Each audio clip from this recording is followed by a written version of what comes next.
Hello everyone. तो आज हम फिर से एक और नए लेक्चर के साथ आ गए हैं। तो स्पेशल थ्योरी ऑफ रिलेटिविटी के पिछले लेक्चर में मैंने डिस्कस करा था कि फ्रेम ऑफ रेफरेंसेस होते क्या है, कोऑर्डिनेट सिस्टम क्या होता है, 1D 2D 3D 4D, और मैंने आपको एक बेसिक इंट्रोडक्शन की वीडियो बताई थी जिससे हमारी सबसे पहली वीडियो थी स्पेशल थ्योरी ऑफ रिलेटिविटी की।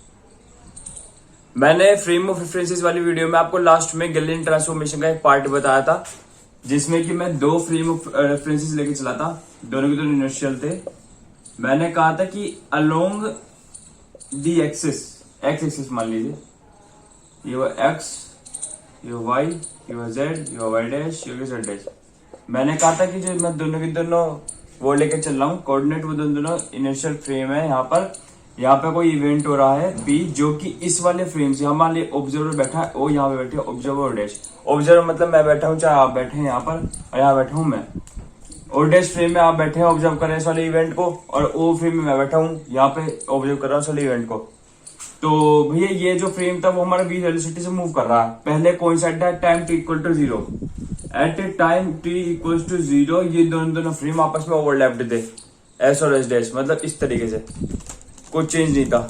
लेकिन फिर उसके बाद at time t is equal to t, at time t equal to t ये दोनों फ्रेम है, ये फ्रेम है दूसरे वाला एस डैश फ्रेम, इसे हम कहते हैं एस डैश फ्रेम, इसे कहते हैं एस फ्रेम। तो जो एस डैश फ्रेम है ये वाला, ये वी वेलोसिटी चलने लग गया, ठीक है। अब यहाँ पर जो ऑब्जर्वर बैठा ओ डैश, उसके हिसाब से इवेंट के कोऑर्डिनेट्स अलग होंगे, और यहाँ जो ऑब्जर्वर बैठा ओ जो इवेंट को देख रहा है उसके हिसाब से कोऑर्डिनेट अलग होंगे। मेजरमेंट जो होती है कोऑर्डिनेट एक्सिस पे तो होती है। तो इस एस डैश के हिसाब से यहाँ पे कितने कौन से कोऑर्डिनेट हो गए, X dash, Y Z dash, Z dash. अगर टी का रोल है स्पेस एंड टाइम में तो टी डैश आ जाएगा, ठीक है। अब इस ओ के हिसाब से क्या होंगे, एक्स, वाई, जेड और टी, कोई दिक्कत नहीं है। अब देखिए ये यहाँ पे चल रहा, मैंने आपको कहा था प्रीवियस वीडियो में, वैसे मैं आपको एक केस बता चुका हूँ लेकिन मैं फिर भी आपका रिवीजन करवा रहा हूँ इस केस में। ये वेलोसिटी वी चल रहा है इस डायरेक्शन में, along the direction of positive x axis वाली डायरेक्शन में चल रहा है एस डैश फ्रेम चल रहा है वी वेलोसिटी से। वी ए कांस्टेंट वेलोसिटी है। तो यहाँ से आगे लेके यहाँ तक का डिस्टेंस क्या हो गया, speed equal to distance upon time, distance equal to speed into time, V into T हो गया, ठीक है।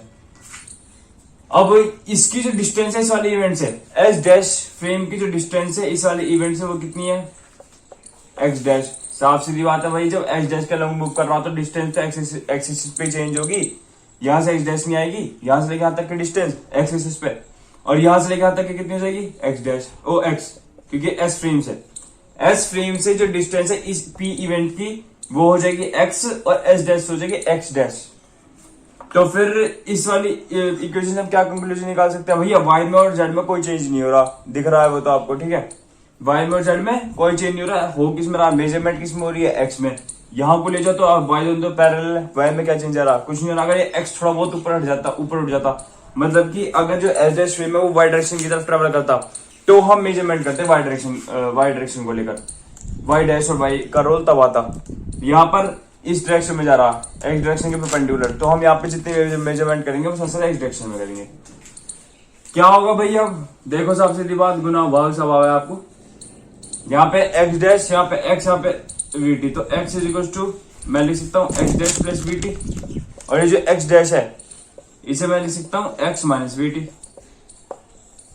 तो इसका और y क्या, y इक्वल टू होगा y dash, z equal to z dash, और t इक्वल टू होगा t डैश। बिकॉज इनमें कोई चेंज नहीं आ रहा है, ना इनमें ये जो फ्रेम है ना इनमें चल रहा है v वेलोसिटी से चल किस में रहा, along the direction of positive x axis. जिस डायरेक्शन में फ्रेम चलेगा उसमें चेंज आता, देखिए उसे इस तरीके से निकालेंगे। अगर मुझे यहाँ से लेकर यहाँ तक डिस्टेंस निकालनी होगी, एस डैश फ्रेम से लेकर इवेंट पी तक की डिस्टेंस निकालनी होगी, तो मेरे ये फॉर्मूला बनना, मैं इस तरीके से निकालूंगा। ये गैलीलियो के हिसाब से था, गैलीलियन ट्रांसफॉर्मेशन का केस फर्स्ट।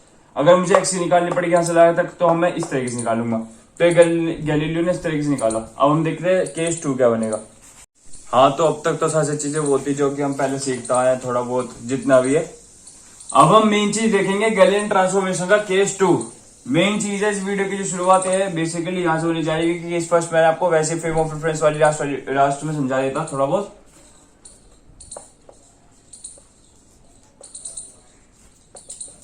गैलीलियन ट्रांसफॉर्मेशन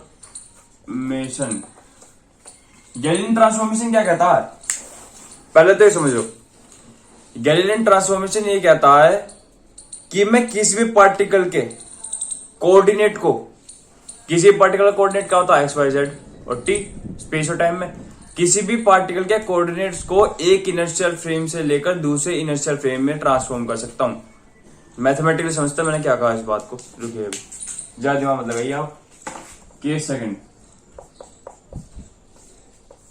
ज्यादा दिमाग पे ज्यादा जोर देने की जरूरत नहीं है।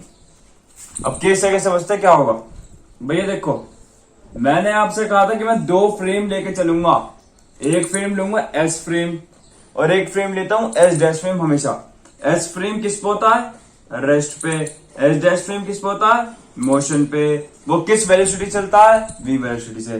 तो प्रीवियस केस में मैं क्या लेके चला था कि जब जो एस डैश फ्रेम है वो कहा जाता along the direction of positive x axis, लेकिन अब मैं यहाँ पे क्या कर रहा हूं, यहाँ पे मान लीजिए कुछ इस तरीके का है सिस्टम कि ये एक्स डायरेक्शन में भी जा रहा, वाई में भी जा रहा और जेड में भी जा रहा। तो अब इस केस में हम क्या करेंगे, थोड़ा बहुत दिमाग लगाना पड़ेगा यहाँ पे। हम इस केस में हम किस तरीके से एक्स मतलब ये जो पार्टिकल है यहाँ पे जो हो रहा है, इवेंट हो रहा है, उसे कोऑर्डिनेट को रिप्रेजेंट कैसे करेंगे, उसकी डिस्टेंस कैसे निकालेंगे एस फ्रेम से एस डैश फ्रेम में, और वाई डायरेक्शन से कैसे निकालेंगे, जेड डायरेक्शन से कैसे निकालेंगे, तो वो हम सीखते हैं यहाँ पर। भाई देखो मैंने कहा था कि ट्रांसफॉर्मेशन का मतलब क्या था, to transformation the set of coordinate of one particle in the space and time from one inertial frame to another. ये तो मैंने कहा ट्रांसफॉर्म कर देते हैं बस कोऑर्डिनेट को। एक इनर्शियल फ्रेम हो गया ये एस फ्रेम और एक इनर्शियल फ्रेम हो गया कौन सा, एस डैश फ्रेम।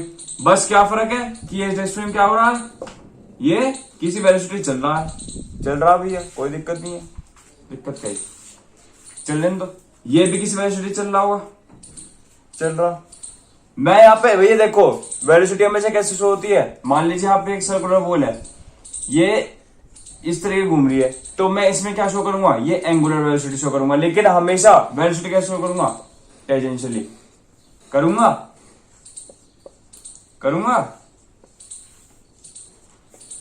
ऐसे यहां पे वेलोसिटी एक डायरेक्शन में होगी, वीएक्स चल रहा तीनों डायरेक्शन में, ओ सॉरी वेलोसिटी एक डायरेक्शन में होगी वीएक्स होगी, वेलोसिटी वाई डायरेक्शन में होगी वी वाई होगी, और वेलोसिटी जेड डायरेक्शन में क्या होगी, वी जेड होगी। साफ सीधी बात है। अभी देखो यहां से लेके आता है यहाँ पे इवेंट है P, set of coordinate of a particle from transformation of set of coordinate of a particle from one inertial frame to another is called the Galilean transformation. एक फ्रेम ये है, इसके हिसाब से जो कोऑर्डिनेट है इस पार्टिकल के क्या है, एक्स वाई जेड टी है। अब इस वाले फ्रेम के हिसाब से जो है वो क्या है, X dash Y Z dash Z dash और टी डैश है, सही है, कोई दिक्कत नहीं है।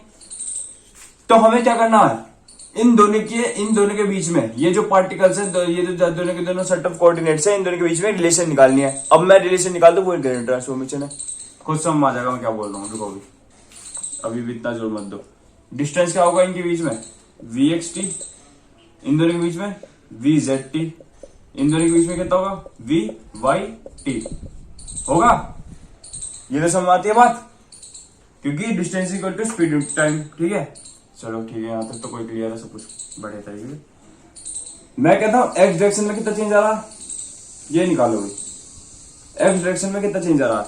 तो देखो इस पार्टिकल की, ये जो पार्टिकल है इसकी जो डिस्टेंस होगी एस फ्रेम से कितनी होगी, एक्स निकाल लो भैया, एक्स मान ली, इसी कितनी होगी, एक्स डैश। चलो भैया कोई दिक्कत नहीं है। तो x कितना आ गया, x आ गया तुम्हारा V X T plus X dash. देखो भाई x डायरेक्शन में हम इस तरीके से निकालेंगे, x डायरेक्शन मतलब कि अगर हमें डिस्टेंस निकालना होगा s फ्रेम से लेकर p पार्ट जो इवेंट है p वहां तक का, इवेंट मतलब कुछ भी हो रहा है वहां पे, मान लो वहां पे पार्टिकल प्लेस्ड है, कुछ हो रहा है उस पार्टिकल पर, कोई फोर्स लग रहा, तो वो एक इवेंट के तौर पर रखा मैंने, ठीक है। तो उस चीज को मेजर कैसे करेंगे स्पेस एंड टाइम में, कि वो पार्टिकल की लोकेशन क्या है, उस पार्टिकल की पोजीशन क्या है। मैं चल रहा हूं रोड पर, तो मैं बताता हूं कि मेरी लोकेशन ये है। मैं मान लो मैं दिल्ली से निकला कानपुर जा रहा हूं, तो मैं बताऊंगा हर एक लोकेशन पे, यहाँ पे मेरी लोकेशन ये है, ये है। लेकिन स्पेस में अपनी लोकेशन कैसे बताऊंगा भैया, स्पेस में दिल्ली कानपुर नहीं होता। अब स्पेस में मैं चल रहा हूं, तो मुझे अगर मान लो स्पेस में पार्टिकल रखा है कहीं पर भी, स्पेस तो खैर ये भी है, स्पेस तो खैर ये भी है, ठीक है। यहाँ पे पार्टिकल रखा है, ठीक है, बस वहां पे टाइम का फैक्टर डिटरमाइन हो जाता है। वहां पे टाइम ज्यादा तेज चलता है, स्पेस में टाइम ज्यादा तेज चलता है, क्योंकि वहां पे ग्रेविटी कम होती है और यहाँ पे ग्रेविटी ज्यादा होती है, इसलिए जो टाइम है वो यहाँ पर स्पेस से धीरे चलता है। और अगर मैं जमीन के अंदर ही चल जाऊं, पानी के अंदर, तो वहां पे और भी ज्यादा ग्रेविटी है, तो वहां पे ज्यादा ग्रेविटी होने की वजह से क्या होगा, टाइम जो होगा वो और धीरे चलेगा, आइंस्टाइन के एटॉमिक क्लॉक के हिसाब से। अभी देखते हैं, वो डिस्कशन छोड़ते हैं, ज्यादा डीप में चलेगा मैं। देखिए एक डायरेक्शन में ही चेंज होगा, कोई दिक्कत। तो देखिए यहाँ पे अब ये किसके कोऑर्डिनेट है, एस फ्रेम के, ये किसके कोऑर्डिनेट है, एस डैश फ्रेम के। आगे ना आगे relationship between S frame and S dash frame के बीच में कोऑर्डिनेट, ये तो कहता है गैलेलियन ट्रांसफॉर्मेशन। कहता हूं मैं वाई डायरेक्शन में, मान लीजिए इसकी डायरेक्शन यहां तक की कितनी है, एस डैश फ्रेम की, दी डिस्टेंस, वहां पर थोड़ी बिछड़ होगी इसलिए मैं यहां पे कर रहा हूं, of S frame to P event along Y direction कितनी होगी, वाई होगी, और एस डैश से कितनी होगी, एस डैश से कितनी होगी, वाई डैश होगी। तो क्या चेंज आ रहा है वाई और वाई डैश में, भैया तो वाई डायरेक्शन में भी चल रहा है, देखो यहाँ पे वी वाई स्पीड से वाई डायरेक्शन में भी चल रहा है, तो क्या चेंज आएगा, बिल्कुल वही है भैया, Y equals to V by T plus Y dash, कोई दिक्कत। सिमिलरली एस फ्रेम्स की जो डिस्टेंस है इवेंट से पी से, वो जेड है, एस डैश की जेड डैश, तो फिर ये क्या आएगा, अगर मैं मेजरमेंट करना है एस फ्रेम का इस इवेंट से लेकर जेड डायरेक्शन में, एस फ्रेम की डिस्टेंस मेजर करनी है along Z direction from this S frame to P event, तो क्या आएगा, वी जेड, क्योंकि वी जेड से मूव कर रहा है, प्लस जेड डैश। आगे ना आगे तीनों में रिलेशनशिप, और टाइम का कोई रोल ना, टाइम जो टी डैश, टाइम का भी कोई रोल नहीं है यहाँ पर, टाइम का रोल हम देखेंगे बाद में लोरेंस ट्रांसफॉर्मेशन में, गैलेलियन ट्रांसफॉर्मेशन, यहाँ पर कोई टाइम का रोल नहीं है। हाई स्पीड पार्टिकल की तो बात ही भूल जाओ आप, स्लो पार्टिकल के लिए बहुत एप्लीकेबल होती है चीज, हाई स्पीड पार्टिकल के लिए मैं आपको बताऊंगा क्या चलता क्या नहीं। इसके बाद मैं आपको थोड़ा बहुत क्वांटम मैकेनिक्स के भी चीज सिखाऊंगा, क्योंकि मैं पता आप वहीं से रेट कर पाएंगे स्पेशल थ्योरी ऑफ रिलेटिविटी को।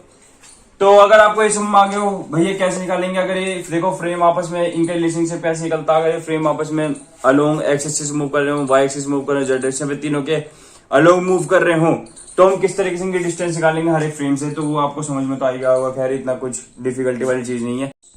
हाँ तो अब हम देखेंगे केस थर्ड, गैलेलियन ट्रांसफॉर्मेशन में क्या होता है भैया, वेलोसिटी जो होती है वो वेरिएंट होती है, वेरिएंट मतलब चेंज होती है, कैसे वो हम देख लेते हैं। यहाँ पर इसने प्रूव करा है चीज, देखो कैसे।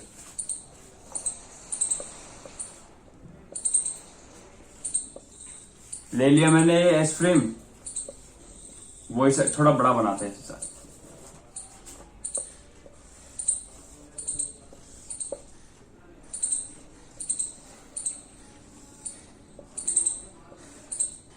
S frame S dash frame ले लिया, ये हो गया वाई, ये हो गया जेड, ये कितना हो गया तुम्हारा X, X dash Y dash Z dash, ठीक है।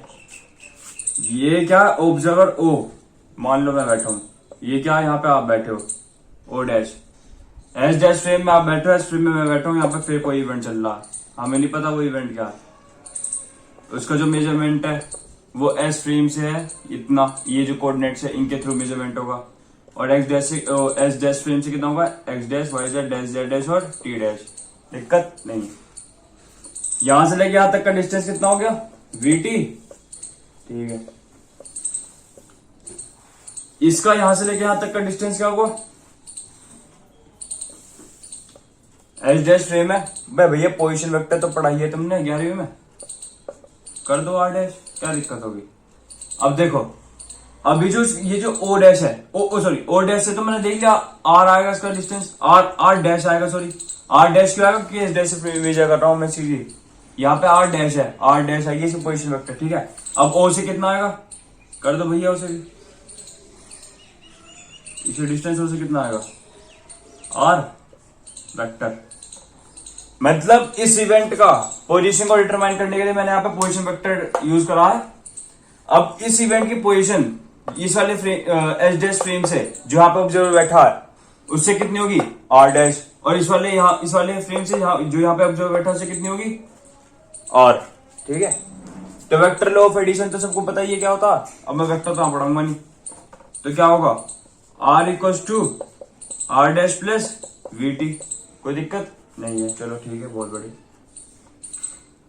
डिफरेंशिएट कर दो दोनों के around, R is to R dash, sorry R dash, ठीक है, आर डैश में भूल जाता हूँ।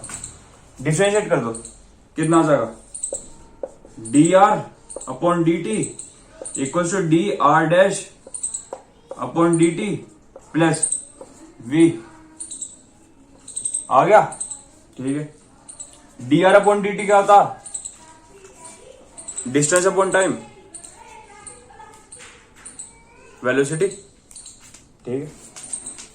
ये कितना आ गया, मतलब मान लो वेलोसिटी v किसकी, सॉरी मान लो मैं वेलोसिटी मान रहा हूं u किसकी, s फ्रेम की, ये s फ्रेम की है, s फ्रेम की, और ये u डैश होगी किसकी, s डैश फ्रेम की।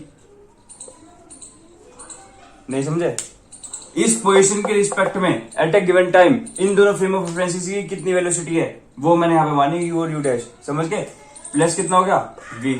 तो यहां देखो जरा, मैं शुरू में क्या क्या चला था भैया, वेलोसिटी हम 3 यूनिफॉर्म लेंगे, कांस्टेंट लेंगे, लेकिन यहां तो चेंज हो रही है, तो या तो मैं गलत हूं लेकिन ये गलत, या फिर ये गलत है, सही बात है। मैंने आपको कहा था कि यहां पर जो भी वेलोसिटी चल रही है, जैसे अभी विद रिस्पेक्ट टू टाइम जितनी वेलोसिटी है इनकी, वो सारी की सारी यूनिफॉर्म है, मतलब वो चेंज नहीं हो रही स्पेस और टाइम में, लेकिन या तो चेंज हो रही है, तो या तो मैं गलत हूं या गलत है, आगे पता चलेगा कौन गलत है। देखो अब ये जो इक्वेशन है इसे मान लो 1, यही इक्वेशन हमें अगली टर्म का रास्ता देगी थोड़ा बहुत। देखो क्या होगा, केस थर्ड तो समझा के, बस इतनी है केस थर्ड की वेलोसिटी जो होती है वो वेरिएंट होती है, मतलब चेंज हो रही है। अब वेलोसिटी के वेरिएंट होने की वजह से केस फोर्थ खुल जाता है यहाँ पे, केस फोर्थ क्या, मैं इस केस में समझा देता हूँ वो चीज आपको। इक्वेशन नंबर 1 मानी मैंने, तो from equation number 1 u equal to U dash plus V है, कर दो दोनों तरफ दोबारा डिफरेंशिएट, क्या जगह du by D T equals to D U dash by D T आ जाएगा, और ये कितना आ जाएगा, plus D V by D T, ठीक है भैया। कितना फिर यहाँ पर डी टी डैश होगा ना, टी डैश मतलब उसके कोऑर्डिनेट लेने पड़ेंगे मुझे, ठीक है। तो यहाँ पे कितना आ जाएगा, D you by D T कितना होगा, D you by D T expression, ये कितना हो जाएगा ए डैश, और ये कितना हो जाएगा, कितना हो जाएगा 0। कैसे मैं बताता हूं क्या हुआ है, ए इक्वल टू हो जाएगा ए डैश के बराबर। अब देखो, अब आप खुद देख रहा कौन सही है कौन गलत। देखिए इक्वेशन नंबर ए मैंने मानी, इक्वेशन नंबर 2 ये है, ठीक है। गैलीलियन ट्रांसफॉर्मेशन के हिसाब से जो वेलोसिटी होती है वो है वेरिएंट, चेंज हो रही है, चलो ठीक है।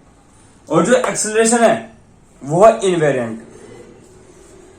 भैया ये चीज तुमने कहां देखी है, मुझे कोई सा एग्जांपल दे दो जहां पे वेलोसिटी के चेंज होने के हिसाब से एक्सेलरेशन कांस्टेंट हो, लिख दो, चलो कमेंट्स में लिख तो सकते हो, मुझे तो लगता नहीं। तो अब आप खुद देख सकते हो कौन सही था कौन गलत। ये डीवी बाई डी टी को मैंने 0 क्यों करा, यही आ रहा होगा आपके मन में सवाल, क्योंकि एच डैश फ्रेम में शुरू में बोल कर चला था कि H dash frame uniform velocity से मूव कर रहा है, और वो यूनिफॉर्म वेलोसिटी कितनी है v, और जो भी चीज यूनिफॉर्म होती है वो क्या होती है, अरे यूनिफॉर्म का मतलब कांस्टेंट, अब कांस्टेंट का डेरिवेटिव क्या होता है 0, सही है। केस थर्ड में क्या पता चला, लेकिन वेलोसिटी चेंज हो रही है, किस चीज की, इस वाले पार्टिकल की, इस पोजीशन के रिस्पेक्ट में। अगर हम टाइम से डेरिवेटिव करें, मतलब देखो भैया इस पोजीशन को अगर हम टाइम के रिस्पेक्ट में देखें तो वेलोसिटी निकलेगी। तो ये कह रहा है कि एस फ्रेम से, तो ये ऑब्जर्वर कह रहा कि इसकी वेलोसिटी चेंज होती दिखाई दे रही है, ठीक है। और ये वाला ऑब्जर्वर कह रहा कि मेरे रिस्पेक्ट में भी चेंज होगी, क्योंकि यू डैश क्या हो जाएगा u माइनस वी, ठीक है, कोई दिक्कत नहीं है। और यहाँ पे v क्या है, v है फ्रेम, मैं फ्रेम की बात नहीं कर रहा, ये इस फ्रेम की वेलोसिटी है v, फ्रेम बता रहा हूं, फ्रेम पे मत जाना, इस फ्रेम की वेलोसिटी है v। मैं बात कर रहा हूं इन ऑब्जर्वर को क्या लग रहा, मैं ऑब्जर्वर के रिस्पेक्ट में देख रहा हूं, क्योंकि मैंने डिस्टेंस पोजीशन भी इस पार्टिकल के ऑब्जर्वर के रिस्पेक्ट में ही मूव करी है, इसके रिस्पेक्ट में ही करा। तो ये वाला ऑब्जर्वर क्या करेगा, भैया ये तो खुद चल रहा, जब एक ऑब्जर्वर एज डैश फ्रेम में, मान लो मैं आपको बिठा दूं, देखिए लाइव एग्जांपल देता हूं, सुनो। मान लो मैं आपको बिठा दूं एक नाव में, शिप में बिठा रहा हूं, ठीक है, और आप देख रहे हो तारा। तारा क्या है? इवेंट। और मैं खड़ा हूं ग्राउंड पे और मैं भी देख रहा हूं वो तारा। देखो ये चीज काट ली, कोई दिक्कत नहीं है, इस चीज को ताली मैं सिर्फ कर दे रहा हूं, ठीक है। ये चीज देख लेना, इसका बहुत बड़ा अच्छा प्रैक्टिकल एग्जांपल देने वाला हूं मैं आपको।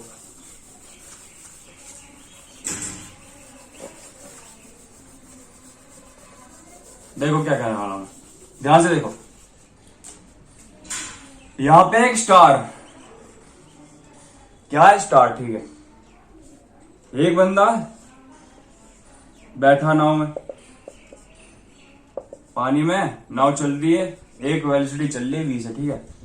और एक बंदा जो कि प्लेइंग ग्राउंड पे खड़ा है और वो देख रहा है इस स्टार को।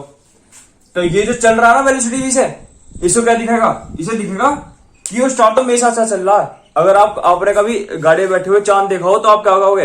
ये चांद तो मेरे साथ साथ चल रहा, ये चांद एक पोजीशन पे है ही नहीं, यही तो कहोगे। यो भी ऐसे, ये जो नाव में बैठा ना, ये भी सोचेगा ये स्टार तो मेरे साथ साथ चल रहा, ठीक है। ये देखेगा स्टार को मेरे साथ साथ चल रहा, बढ़िया बात है, कोई दिक्कत नहीं है। तो इसके हिसाब से वेलोसिटी क्या होगी? इसके हिसाब से वेलोसिटी कुछ और है स्टार की, कुछ और ही तो ही।